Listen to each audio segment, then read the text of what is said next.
Hello students, our today's topic is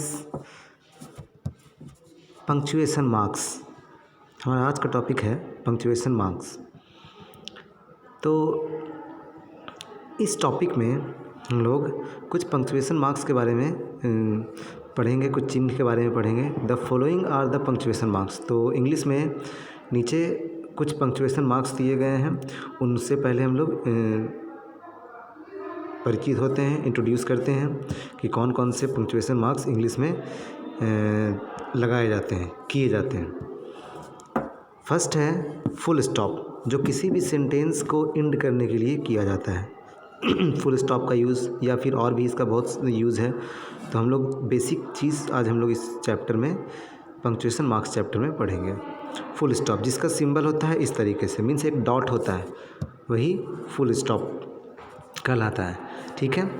next comma, comma का जो symbol होता है वो इस तरीके से होता है। ठीक है। एक ऐसे करके एक यहाँ से एक कॉमा ऐसे दिया हुआ, हल्का सा ऐसे डॉट रहेगा। ठीक है, लंबा रहेगा, जैसे यहाँ पे आपका दिया गया है। ठीक है, ये वाला कॉमा। नेक्स्ट है कॉलन, कॉलन दो डॉट होगा। ठीक है, उसे कॉलन बोलते हैं। नेक्स्ट सेमी कॉलन, एक डॉट और एक कॉमा होगा, तो वो सेमी कॉलन होगा, जैसे यहाँ पे दिया गया है। ठीक है।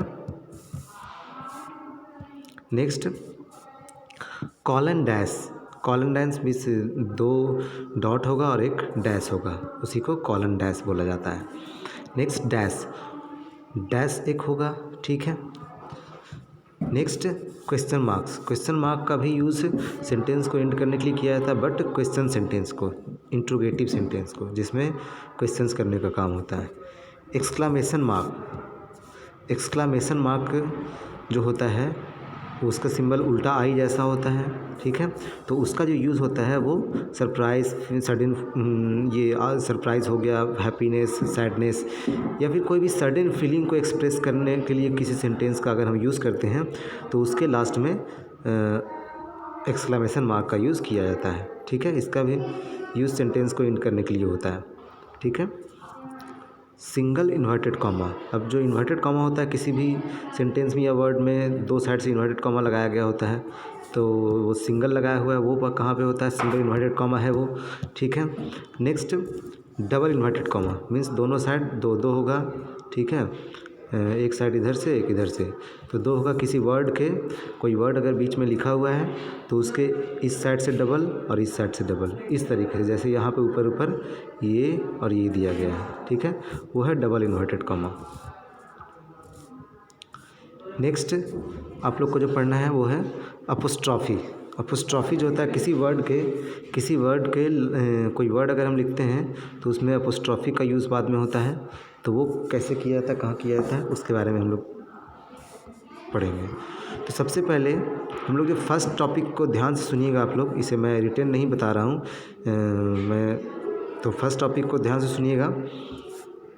पहला जो टॉपिक है फुल स्टॉप। सबसे पहली बात कि इसका जो इस्तेमाल होता है वो किसी भी सिंपल स्टेटमेंट, अगर कोई भी कथन अगर हम सिंपली बोल देते हैं तो उसमें फुल स्टॉप से सेंटेंस एंड होता है, चाहे वो नेगेटिव स्टेटमेंट हो या पॉजिटिव स्टेटमेंट हो। अगर सिंपल सा स्टेटमेंट हो, उसमें ना कोई सरप्राइज़, ना कोई सडन फीलिंग, या फिर कोई भी वैसा क्वेश्चंस या एक्सक्लेमेशन, कोई सेंटेंस ना हो, एकदम सिंपल सा स्टेटमेंट हो, सिंपल सी कोई कथन हो, तो उसमें फुल स्टॉप से एंड होगा वो। ठीक है, पहला यूज़। दूसरा यूज़ क्या है कि अगर कोई भी कुछ शब्दों के एब्रीविएशंस के बाद फुल स्टॉप दिया जाता है, जिसको डॉट हम लोग बोलते हैं। ठीक है, कोई शब्द है उसके एब्रीविएशन, जैसे कि लिखना है BA, तो B dot means full stop और A और फिर यहाँ डॉट। ठीक है, तो इस तरीके से एब्रीविएशन का यूज़ किया जाता है। बट मॉडर्न इंग्लिश में बोला जाए तो एब्रीविएशंस के में अगर हम फुल स्टॉप का यूज़ ना भी करें, डॉट का यूज़ ना भी करें, तो और नहीं ही किया जाता है। ठीक है, बट ये भी एब्रीविएशंस के साथ भी आप फुल स्टॉप लगा सकते हैं, जैसे MLA, तो M.L.A. U.K. इस तरीके से USA, UK, PhD, ऐसे बहुत सारे एब्रीविएशंस हैं जिसके साथ फुल स्टॉप का यूज़ किया जाता है। ठीक है, पहला तो कंप्लीट सेंटेंस के साथ, दूसरा एब्रीविएशंस के साथ, या किसी का नाम है शॉर्ट नेम अगर मुझे बोलना है, अगर एम के राणा, ठीक है, फुल स्टॉप। तो इस तरीके से एम और के ये शॉर्ट नेम है, तो इसमें भी हम इसका यूज़ कर सकते हैं। नेक्स्ट अगर कोई वाक्य एब्रीविएशन से अंत करे तो वाक्य के अंत में एक ही फुल स्टॉप दिया जाता है। अगर मान लीजिए कोई सेंटेंस है, तो यहाँ पे हम अभी मैंने बताया कि सेंटेंस के लास्ट में फुल स्टॉप का यूज़ होता है, ठीक है, और एब्रीविएशन के साथ भी फुल स्टॉप। अगर कोई एब्रीविएशन से ही सेंटेंस लास्ट किया तो इसमें 2 एब्रीविएशन का यूज़, 2 फुल स्टॉप का यूज़ नहीं करना है, ठीक है, लास्ट में एक ही फुल स्टॉप का यूज़ करना है, ठीक है। नेक्स्ट है कोई भी अगर पत्र है, ठीक है, तो उसके लास्ट में अगर फुल स्टॉप हम नहीं भी दें तो चलेगा वैसे, बट तो पत्र वगैरह वैसे नहीं होता है। तो ये सब है जनरल यूज़ है फुल स्टॉप का, है ना, जो बेसिक यूज़ है। और भी इनके कुछ रूल्स हैं जो आप लोग को सीनियर क्लास में, हायर लेवल में बताया जाएगा, है ना। नेक्स्ट यूज़ जो है वो है कॉमा। तो कॉमा का यूज़ कहाँ किया जाता है वो देखते हैं। तो फर्स्ट में अगर कोई एडवर्ब क्लाउज किसी प्रिंसिपल क्लाउज के पहले आए तो उस एडवर्ब क्लाउज के पहले कॉमा दिया जाता है। मीन्स ना, अगर कोई 2 क्लाउज है, ये क्लाउज आप लोग ऐसे नहीं पढ़े हैं, बट अगर 2 कोई वाक्यांश है, वाक्य का अंश है, ठीक है, तो उनके बीच में प्रिंसिपल क्लाउज, सबऑर्डिनेट क्लाउज, उनके बीच में कॉमा का यूज़ होता है। मतलब 2 कोई सेंटेंस है तो अगर वो कंप्लीट दोनों मिला करके कोई मीनिंग स्पष्ट कर रहा है, अगर दोनों नहीं मिला है तो वो मीनिंग स्पष्ट नहीं करता है। तो दोनों अगर आपस में अगर ज्वाइंट करना है तो उसके लिए कॉमा का यूज़ बीच में करके हम कर सकते हैं, ठीक है। अगर कोई कनेक्टिंग वर्ड का यूज़ एंड इफ़ ये सब का यूज़ ना हो तो, ठीक है। नेक्स्ट अगर कोई भी ना, तो ऐसे बहुत सारे यूज़ है कॉमा के इस तरीके से, जैसे कि नरेशन जो स्पीच हम लोग पढ़ते हैं वो अभी तो आप लोग को हायर लेवल की बात हो जाती है। अभी बस इन लोग से इंट्रोड्यूस कीजिए आप कि ये कॉमा होता क्या है, ठीक है, कैसा इसका सिंबल होता है ना। बाकी हायर लेवल में ही आप लोग को बताया जाएगा, ठीक है। और भी जैसे लेटर्स वगैरह लिखते हैं, dear to the principal, dear Ramesh, dear पापा, डियर मदर, ये सब जो लिखते हैं उन सब के बाद भी कॉमा का यूज़ किया जाता है, ठीक है। कोई भी एड्रेस एप्लीकेशंस वगैरह में वो सब का यूज़ किया जाता है, सैल्यूटेशन में, है ना, कॉमा का यूज़ होता है। नेक्स्ट है कॉलन, जो आप लोग को यहाँ पे दिया गया है, 2 डॉट है ऊपर नीचे। तो कॉलन का यूज़ कैसे जगह पे होता है वो हम लोग अब थोड़ा सा जानते हैं।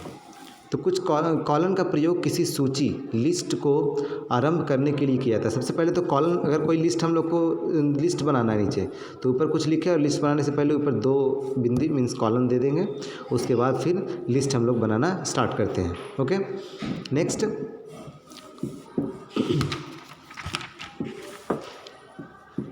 कॉलन का प्रयोग, जो भी चीज़ अगर सजेस्ट किया गया है ना, नीचे कुछ बातें बोली गई है, कुछ सजेस्ट किया गया है, कुछ इस तरीके से, या फिर कुछ आइटम्स का नेम लिखा गया है, लिस्ट वगैरह, मीन्स समझिए कि लिस्ट वगैरह अगर कभी तैयार करना है तो ऊपर जो है पहले कॉलन का यूज़ करेंगे, उसके बाद नीचे लिस्ट जो तैयार करना है वो करेंगे, ठीक है। तो ये सब इसका यूज़ है। नेक्स्ट है सेमी कॉलन। सेमी कॉलन क्या होता है, अगर 2 इंडिपेंडेंट क्लाउज, कोई भी अगर, ये तो ऐसे स्टैंडर्ड लेवल का हो जाता है, but semi colon comma full stop के बीच पाउज, अगर इन लोग के बीच में पाउज देना है, ठीक है, ऐसे वाक्य में सेमी कॉलन का यूज़ होता है। और उसका अर्थ वैसे जो जनरली होता है वो एंड का अर्थ होता है, ठीक है, ऐसे वाक्य में। तो सेमी कॉलन का यूज़ हम लोग कर सकते हैं, कोई भी क्लाउज है जो एकदम बिल्कुल इंडिपेंडेंट है ना, जो लिंकिंग वर्ड एंड सो ये सबसे कोई कंजंक्शन से नहीं जुड़ा हुआ है, नहीं रहे, तो दोनों क्लाउज के बीच में जो यूज़ होगा वो होगा सेमी कॉलन। मीन्स अगर एंड इफ़ वगैरह ये सब नहीं लगाया गया है कंजंक्शन, ठीक है, तो उसमें हम बीच में सेमी कॉलन का यूज़ कर सकते हैं, ओके। तो ये सब कुछ है, तो जो आप लोगों को डिटेल से पढ़ना है। नेक्स्ट ये आगे चल के स्टैंडर्ड लेवल पे इन लोग का यूज़ कहाँ कहाँ होता है ना। तो जैसे कॉलन डैश का यूज़ कहाँ होता है, डैश का यूज़ कैसे किया जाता है, क्वेश्चन मार्क का यूज़ क्वेश्चंस जिस सेंटेंस में किया जाता है वैसे सेंटेंस में, है ना। ऐसे कुछ यूज़ आप लोगों को पढ़ने हैं, ठीक है। तो इनका बेसिक नॉलेज इस चैप्टर में था।